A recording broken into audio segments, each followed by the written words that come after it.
Can I talk to you about one of these passages of Scripture that I'm going to guess most of us have read or even heard the story of maybe? Anybody heard about Jesus feeding 5,000 men and their families? That's where we get today in the book of John. This one kind of preaches itself. It's just one of these texts in the Bible that I remember hearing about as a very young man in church, and it's always kind of been in my head. But even though it's so common, even though it's so readily available to us in our thoughts, it's still one of these texts that has so much to give us as we go through life. Because here's the deal. It's always something in life. Has anybody noticed this? It's always something. Like things can be just going on, great, and then that something arrives. In my house, it was Tuesday night. Yeah, here we go. Eleanor, as we're kind of finishing out our day, reminds me that there's been a situation in the master bath, the shower handle, the one-handle thing. Anybody got a one-handle shower? It's been sticking. And so I'm thinking, well, it's probably just come loose from its, bolt, and I'll just go in there with my little Allen wrench, and I'll have this thing fixed in 5 minutes. Anybody want to guess?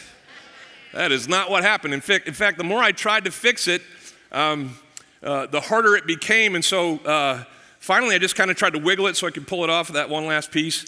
And when I did that, I thought I had it fixed, but when I turned the water on, the handle kept spinning. Has anybody been in this situation? And it would have been great if it had just kept spinning when the water was off, but the hot water, I'm taking a shower now. This is what's happening, because this thing I can't get the water to turn off. It's frustrating. Anybody been there? Because here's why. I don't know what I'm doing. I've done what I know to do. I've tried to tighten the little bolt at the bottom of this handle. But now, it's gone way beyond my pay grade. I don't know what's going on now. I'm not embarrassed to tell you what I did. I panicked. I'm like, okay, I know there's a shutoff valve somewhere down the line from the shower, and I couldn't find it. So I went into the closet, which is on the back side of the shower, and I cut a hole in my wall. Oh yeah. Hoping to find the shutoff valves, by the way, that aren't there. Eleanor comes in, and I tag my wife in. It's like we're wrestling. You're in. Go fight King Kong Bundy. I don't know what this is. And she's in there, and she's got a screw, and she's getting wet, and I'm getting wet, and it's hot water, people.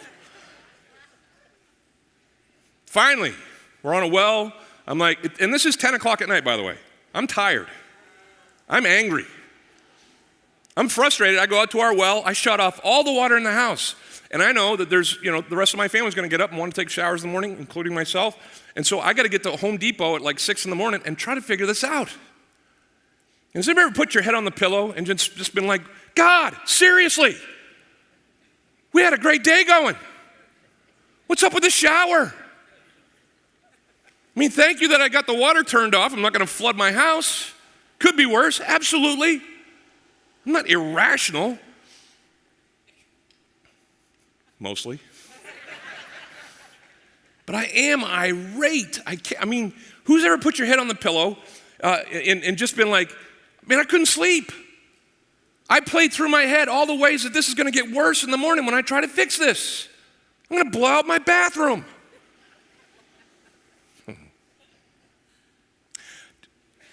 Spoiler alert. Nailed it. Totally fixed it. It works great. Anyway, that was Tuesday night. And that something wasn't as big a deal as other somethings. I get here really early on Sunday mornings, and around 7:30, 7 o'clock, 7:30, other people start showing up. And I just start walking around doing the regular stuff that we need to do to get slides started and, service runs figured out. And here's what happened in the 15 minutes that I was talking to people. I talked with a man whose father died last week. And he's buried his dad, and he's mourning. I left that conversation and headed back to our hallway, and one of our staff mates just found out that the diagnosis that they were fearing might come through for her grandson came through.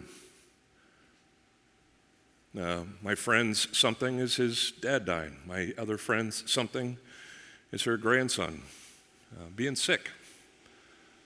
I went back to my office, and I remembered that today is August 1st. That's the day that my son Ben was born, 27 years ago. And so I wrote him a message of birthday wishes. And in it, I told him that I'm continuing to pray for him, that God's will for him is to, follow him, and his life is out in front of him, and I'm trusting God to lead you back, but happy birthday. And my greater something is waiting for my kid to pull his head out and follow Jesus. Are you with me? We all got something, and it's constant. It's relentless. And so we come to this well-known story. Because it's always something, it's so great to be reminded that Jesus is more than enough. That's what he shows his followers today. He actually allows them, he sets them up. He allows them to enter into an impossible situation just so that he could show them, hey, I got this. I'm more than enough. We're in chapter 6 of John, if you're with me. We've been studying this book for the better part of this year. We have come to a section of the book where John, the writer of the gospel, basically puts Jesus on display in some of his most famous miracles. He's going to feed 5,000 this week. Next week, he's going to walk on water. Who's heard about that one? And then after that, he's going to kind of have, a 30 or 40 verse run where he kind of explains everything that's been going on in these past two miracles. I call these the Moses miracles. Other scholars do as well. They kind of point to what Jesus had talked about last week, if you were here. In the end of chapter 5, Jesus says to these Jews who were not believing in him, for if you believe Moses, you would believe me, for he wrote of me. And what he's referring to is a part of our Old Testaments where Moses himself, as he's writing in the Pentateuch, the first 5 books of our Bible, says this about a prophet who is to come. He says in Deuteronomy 18, the Lord your God will raise up for you a prophet like me from among you, from your brothers. It is to him that you shall listen. Skipping to the end of what we're going to study today, the people who were fed, these 5,000 and their families who were fed, they make the connection. They actually say in 6:14 that the Lord God, when the people saw the sign, the feeding that Jesus had accomplished, they said, this is indeed the prophet who is to come into the world. These Moses miracles closely aligned Jesus with the story of Israel, which I'm going to get to in just a second. But let's start reading in chapter 6, verse 1. After this, Jesus went away to the other side of the Sea of Galilee, which is the Sea of Tiberias. John's writing at a later time in history to a different audience. They wouldn't know of the Sea of Galilee by its name, Sea of Galilee. They would have called it Sea of Tiberias. I was just told recently this week that MLK and Seffner used to be called Buffalo Avenue. Is that true? Some of you lived here. Okay. Didn't know that, but that's cool. Places change names. That's why John makes the note. He says a large crowd was following him. By the way, this miracle is the only miracle that makes it into all 4 of our Gospels. Must be pretty important if all 4 of the Gospel writers choose to include it, right? And in those other 3 accounts in Matthew, Mark, and Luke, we find out that Jesus has actually sent his disciples away to do some ministry training, to have some experiences. They've come back, they're tired, and he tries to get them away from the crowds that are trying to get from them. So he gets in a boat and he sails across the Sea of Galilee. But the Sea of Galilee, just so you know, is not that big. I think it's something like 6 miles by 10 miles. It's not that big. And you can actually watch the boat leave. And if you're fast enough, you can walk around and actually meet the people who are sailing across on the other side. And so that's what's happened here. These crowds have followed these tired disciples and their master. And Jesus sees them, as reported in Mark chapter 6. And he says, oh, man, these guys are like sheep without a shepherd. Let's talk to them. Let's hang out. And he spends, as it tells us in that gospel, the rest of the day teaching these people. It's now late in the evening, per that account. And as you've heard the story probably told before, they got nothing to eat. A large crowd has followed him, verse 2, because they saw the signs that he was doing on the sick. And so Jesus went up on the mountain. He sat down there with his disciples and all these people who had followed him. And then John's very careful. If you read the book of John, he's very careful to timestamp what's going on. He does it by talking about Passovers. Here in verse 4, it says, now the Passover, the feast of the Jews, was at hand. The first mention of the Passover is in chapter 2. Jesus goes to the temple, trashes it, right? Now it's a year later. Jesus is hanging out here. He's feeding the 5,000. Another Passover, it's on its way. And you're going to get to chapter 11, and guess what? There's going to be another Passover. So it's at least 3 years that Jesus is kind of doing his stuff here in the story of John's gospel. And so he doesn't just do this, though, to timestamp. He's also making sure that readers understand, pay attention. Jesus is doing a lot of stuff that we're familiar with from the Old Testament. Like I said, I call these the Moses miracles. You know why I call them the Moses miracles?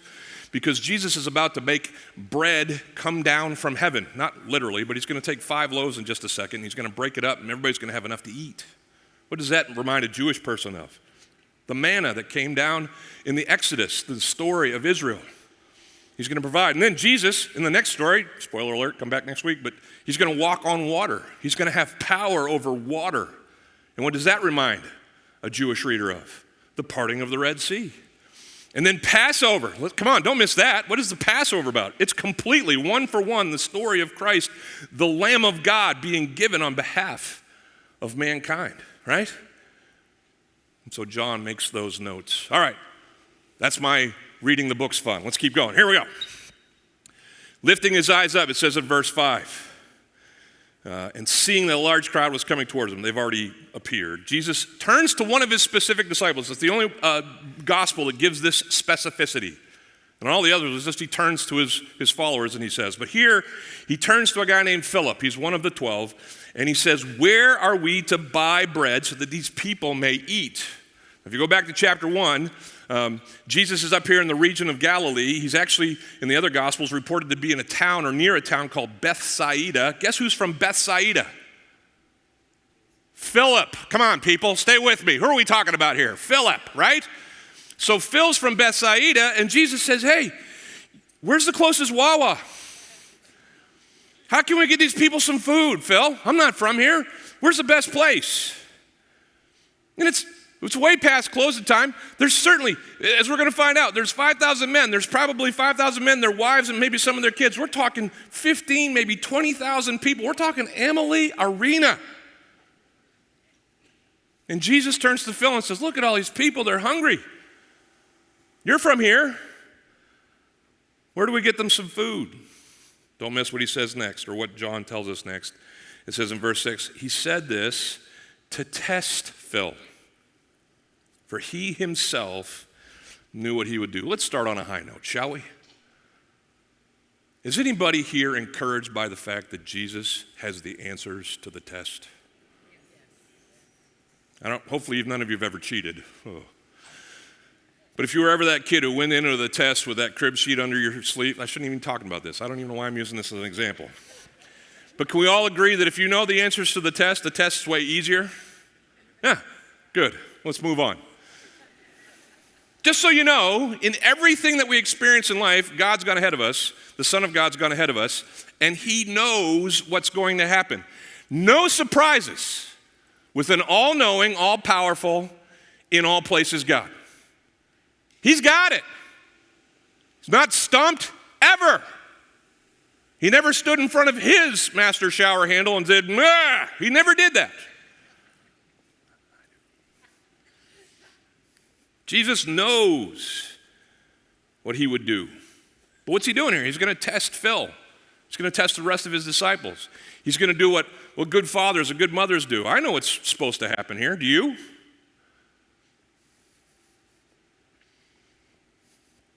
Jesus has the answers to the test, whether it's COVID or cancer, whether it's a lack of dollars or a person's denial of him. He never leaves us. He never forsakes us. He always knows. But here's the truth. He tests us so that we will, in turn, look to him. We're going to see that play out in the story. He tests us so that we'll get better at faith, at looking to him. And we can't figure out that part of the answer to this test until we figure it out, right? And here's what I mean by that. Some are like, okay. We can't know what we need until we admit that we need. Is everybody with me on this? You ever talk to someone who's pretty sure they can handle it, but they can't? There's no helping that person. They're just going to be like, nah, I got it. I was in Sam's the other day, and I was looking at some grills, and Sam's posts their prices above the grills, like up right about here, right?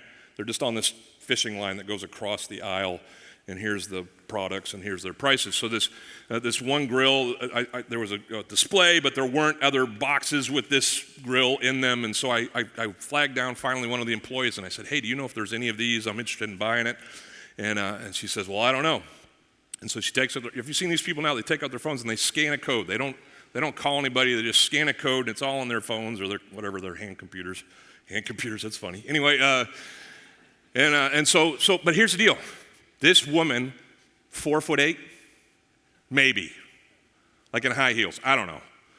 But she's staying, so this thing's up here, and she's got her phone, and she's trying to focus her phone in on this thing, and she's just, like everything else is down here, I'm sure she could get it, but this one, she's like, and she's all masked up, and she's got gloves on, and I'm like, oh, she probably doesn't want me to touch her or be near her or whatever, but like, we're not going to get an answer here unless and so I said, hey, do you want me to take a picture of that? And what did she say? No, I got it. I work here. Do this all the time. I was like, yeah, probably at the lower levels you do, but not on this one. Unless you miraculously grow here in the next few seconds, you're not getting that, babe. Didn't say that, thought that. And so finally, after several tries, she's just like, and hands me her phone. And in 2 seconds, I go, beep, and she says, no, we don't have any, and I left. Anyway, but isn't that true about us? Hey, be honest with me. Who's standing here trying to reach something you can't reach? Who's standing here saying, I got this, over and over again to a God who knows you don't? Happens all the time. But be encouraged. We serve a God, a Jesus who has the answers to the test. Now, don't miss this part, because Jesus is going to test Philip. He's going to extend the test to a guy named Andrew, another one of his followers. But let's see how they handle it. We're going to see a mixed bag here. Because here's the deal. When it comes to the test, some see only the problems and they shut things down. That's where I was with the shower handle. Done. Angry, bitter. Look what Philip says. Philip, hearing this question from Jesus, answers him and says, 200 denarii, which was their currency at the time. It equals about 8 months' wage for one person. So whatever you make, 8 months of that, that's what they would need to feed this crowd. And he says 8 months' wage would only give them a little bit. He says 200 denarii worth of bread would not be enough for each of them to get a little. It'd be like we had a bunch of boxes of Cheez-Its and everybody gets one. Don't you hate that person, right? When you ask them, hey, can I have some Cheez-Its, and they give you one, you just punch them right away, right? That's not what I meant. I won't put my hand in there, right? One Dorito, come here, right? But that's essentially what Philip's saying. What's he really saying to Jesus? Are you crazy? He says to the face of the Son of God. Are you nuts? Judas, who's been stealing from our purse, by the way, that comes later. Anyway, we don't have any money. We'd need to somehow produce, even if Wawa was open, we would somehow need to produce 8 months' wages to be able to give everybody a Cheez-It. And it still wouldn't be enough. He's like, enough of this. If you read the other accounts, the disciples were all, let's take a vote. Who wants the people to go away? 12 hands, straight up in the air. Get them out of here. Now, this is the same Philip who earlier on, in the story of Jesus, met him and testified about him to his friend Nathanael. In John chapter 1, verse 45, this is what Philip did. He found Nathanael and he says to him, listen, we have found of him whom Moses in the law and also the prophets wrote. His name is Jesus of Nazareth. He's the son of a guy from there named Joseph. He's testifying to a guy who doesn't believe about what he does believe. I found the Messiah. He's made the link with what Moses had said in Deuteronomy 18. Like, I see him, I've seen him. Not only that, Philip's been around when water turned into wine. He sat front row as Jesus heals a paralyzed man.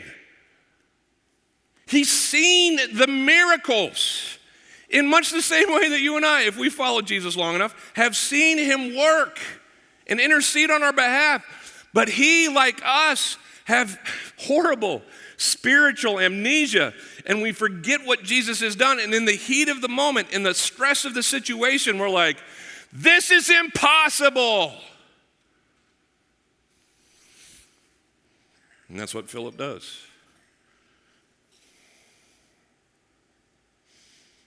See, he's essentially doing math. Anybody like doing math? You got this app on your phone, most of you, right? And so here's what he's done. 15, 20,000 people, he's estimated.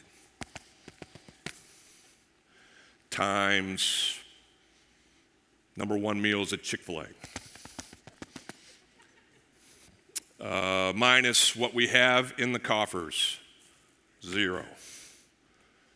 Equals send them home. Get them out of here. The math doesn't work.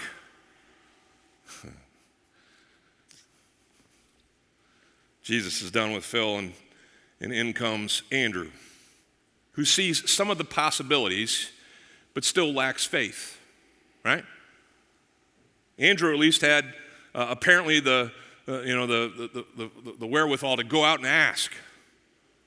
We don't know how he found this kid, but one of his disciples says in verse 8, Andrew, Simon Peter's brother, says to him, hey, there's a boy here who has 5 barley loaves and 2 fish, and what are they for so many?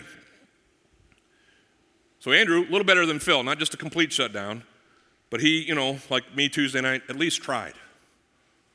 I'll just spin the handle. Hopefully, eventually one of the spins will make the water go off.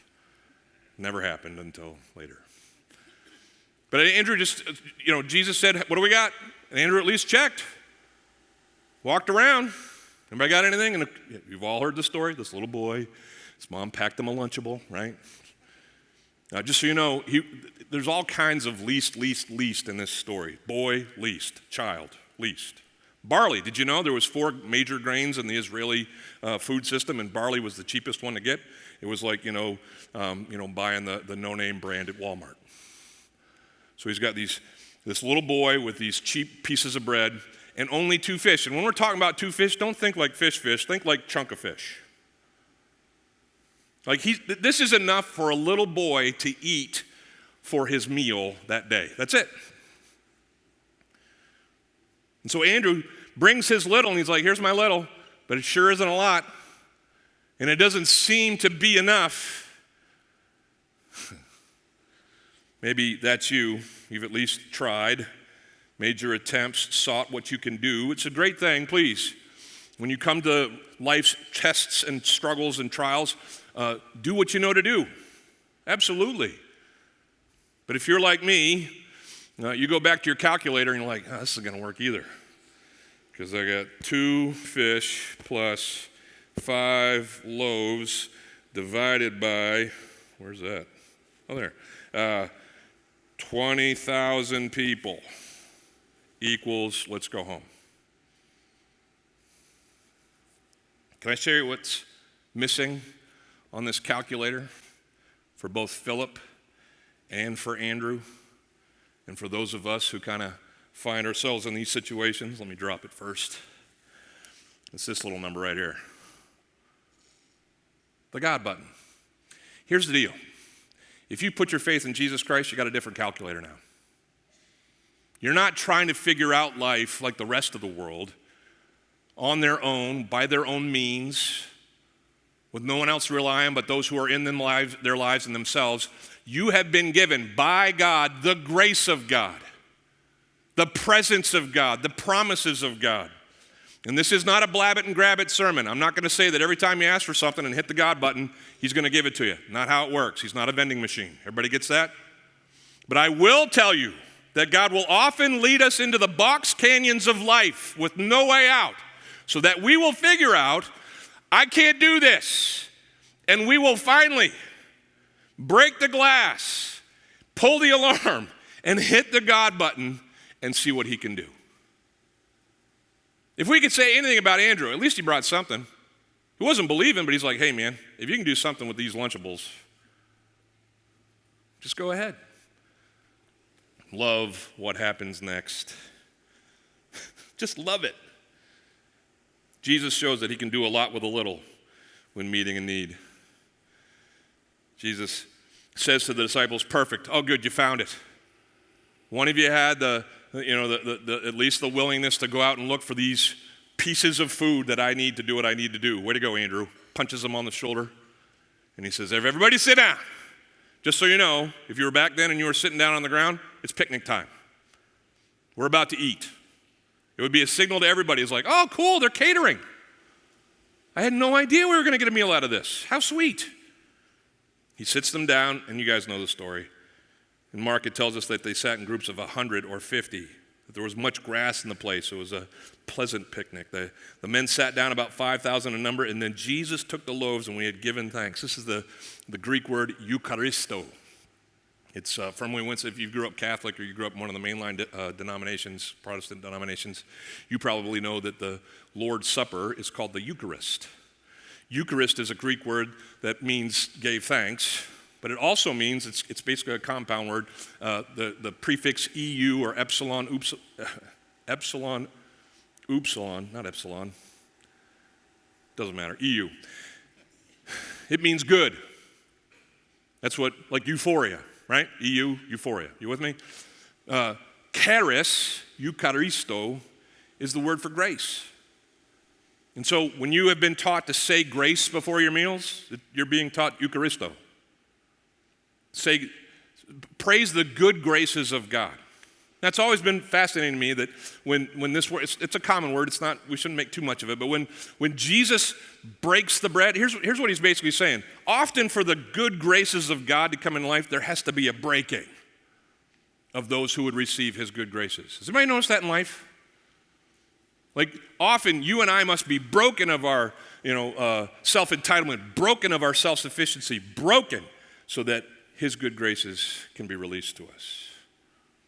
After he has given thanks, he distributes. It's the only gospel that tells us that Jesus distributes. In the other gospels, it says he gave to his disciples and they distributed. Apparently, Jesus starts a process. Okay, I don't have time for this, but can we all just picture this for a second? Is anybody just amazed when you go deep, do a deep dive on the miracles? Like we've kind of sanitized them to the point that we just don't picture it. Okay, Jesus fed 20,000 people, a couple fish, 5 loaves, great. I want to know how it happened. Is anybody with me? Like is Jesus standing there with the fish and the loaves and there's just stacks of fish, like fish sandwiches, just piling up beside him now? Are you with me? And the disciples just coming and filled. That might have happened, but here's what I think happened. Jesus was able to multiply 2 fish and 5 loaves enough for the disciples to fill whatever their basket was so that they could start dispersing, right? And every time they would hand out the last sandwich, they'd look back and their basket was full again. Never had to go back to the kitchen. Just kept going. Anybody want to be a front row viewer of this miracle? How crazy would this have been? You got to know the people weren't, just kind of taking this, in an easy way. Where's he getting the fish and bread? How is this happening? These guys are never going back. How does their basket stay full? Quickly, they're understanding that this one who has been teaching them all day is able to do things that they've never seen. It reminds us of the faith that we've already seen on display in this gospel so far. Mary comes up to her son at the wedding, right? They're out of wine. She gets her calculator out. 1 wedding feast minus 0 wine equals disaster. But then she hits the Son of God button. And she says to those who are in attendance on that night, hey, this is my son Jesus. Just do whatever he says. What was she saying? I don't know what he's going to do. I don't have the numbers for that. I just hit the button and we see what he does. And what happened? Lots of wine, best wine, right? You go to the rest of the Bible story and you see guys like David, who, if you wanted to do the math, Goliath, 10 feet tall, plus 150 pounds of armor, plus a 14-foot spear, plus a 16-pound spearhead, plus 0 losses, equals everybody in Israel running in fear. But what does it say about our friend David? 5 stones plus 1 sling plus bam, and he runs. You read the account again. David doesn't kind of like he's running to the battlefield. Why? Because he has everything in and of himself to defeat this giant? Not a bit. But does he believe that the God of Israel will intercede on his behalf? You bet. So of course he's running. I can't wait to see what he does. Oh, that his church in this day and age where we need him more than ever. Come on, people. We live in an age of COVID. We live in an age of economic uncertainty. We live in an age where the Christ story is being persecuted on all sides. We live in an age where more and more things are supposed to be getting better. As mankind goes on, we should be improving. We're just showing that we're still the worst. And the message remains the same. God says, hey man, sin's going to wreck stuff. I'm going to fix stuff. Who are you going with? I am God, says God. And I am more than enough. Jesus was hanging out with his disciples a little bit later in his story. They had just met a rich young ruler who came up and asked Jesus what he needed to do to be saved. You remember the story? Jesus says, well, keep all the commandments. And the rich young ruler looks at him, Jesus, and says, hey, did that. Got it. And then Jesus says to the rich guy, what's he say? Sell everything you got. And this is not as appealing. So the rich young ruler leaves. Jesus talks about how it's so hard for rich people to get into heaven. It's like a camel going through the eye of a needle. And you remember what his disciples said to him? Oh, the rich rule followers aren't going to get in? What hope do we have? Remember what Jesus said? I'll tell you. In Mark 10, verse 27, he looked at them and he said this, with man, it. And listen, take whatever you're facing, whatever your something is right now, and put that in the place of it. Is it your husband's cancer? Is it your kids' disbelief? Is it your company's financial failures? Is it whatever it is, you put your something where Jesus says, with man, it is impossible. Your something's impossible if it's left up to you. But not with God. Why? Because all things are possible. I'm going to leave you with this one last thing. Because as Jesus feeds these people, he doesn't just give them enough, like we sang earlier. He gives them what? More than enough. When Jesus provides, he is in the business of giving more than enough. Now, let me be fair. It may not be what you think more than enough it is, right?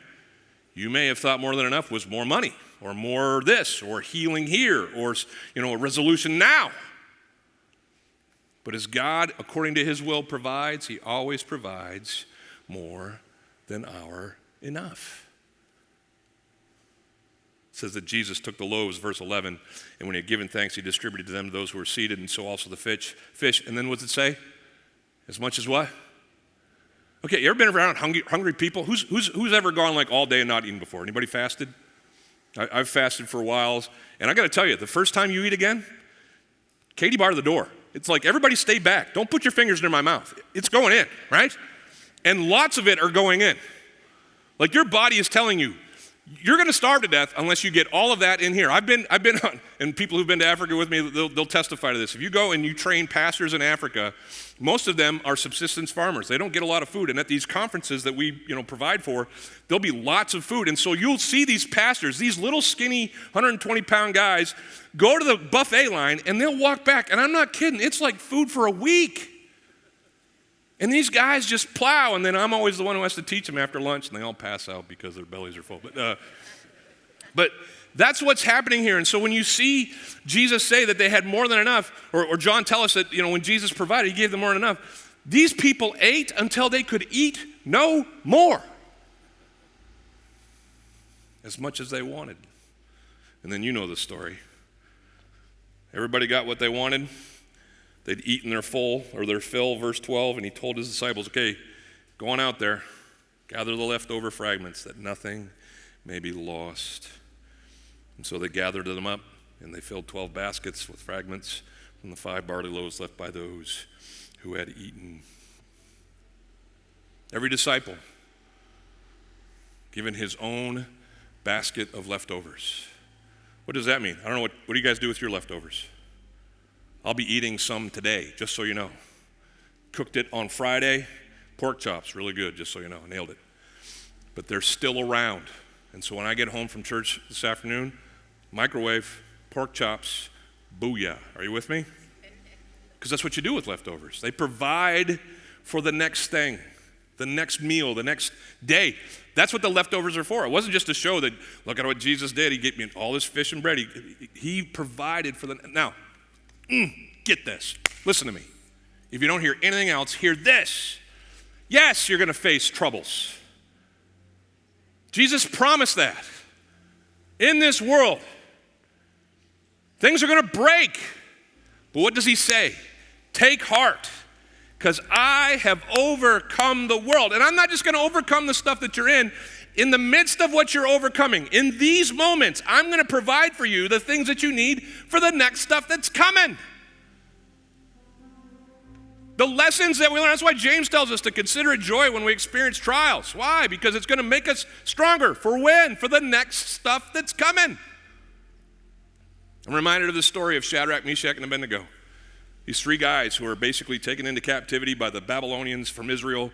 Early in the story of Daniel and the prophets' writings, they basically refused to eat the food that everybody else is being forced to eat. And they are given, by God's grace, the chance to do that. They ascend in the ranks. They become the top grads in their class. And that experience of putting their necks on the line in front of their captors, in the face of their captors, led them to what one of their next experiences was going to be. When the Nebuchadnezzar the king made an image of himself that everybody in Babylon was to bow down to, Shadrach, Meshach, and Abednego would not do it. Do you remember the story? They wouldn't. They had experienced the grace, the Eucharisto of God. The good grace. And they weren't going to just sully that by bowing down and worshiping some image of the king. And if you know the story, the king says, here's the penalty. If you don't, we throw you in this furnace. And so they were brought before the king, and the king said, one last chance, right? If you'll just bow down to me, we can skip the furnace and everybody goes home. You remember what Shadrach, Meshach, and Abednego said? King. Like I picture them saying that. King. King. Here's the deal.